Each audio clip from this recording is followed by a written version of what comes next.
প্রখ্যাত লেখক ও ভাষাবিদ অধ্যাপক আবুল কাশেম ফজলুল হক আর নেই।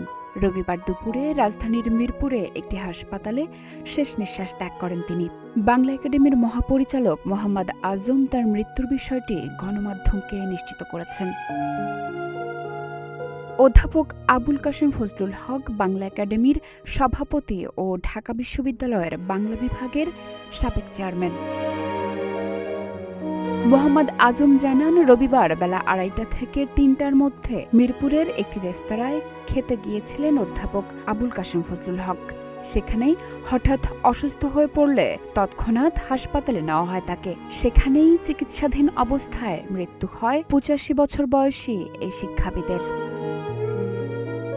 আবুল কাশেম ফজলুল হক 1940 সালের 30 সেপ্টেম্বর কিশোরগঞ্জের পাকুন্দিয়া উপজেলার পাকুন্দিয়া গ্রামে জন্মগ্রহণ করেন। সর্বস্তরে বাংলা ভাষার ব্যবহার নিশ্চিত করতে গুরুত্বপূর্ণ ভূমিকা রাখেন তিনি। সুন্দরম ও লোকায়ত নামে দুটি সাময়িক পত্র সম্পাদনা করতেন অধ্যাপক কাশেম।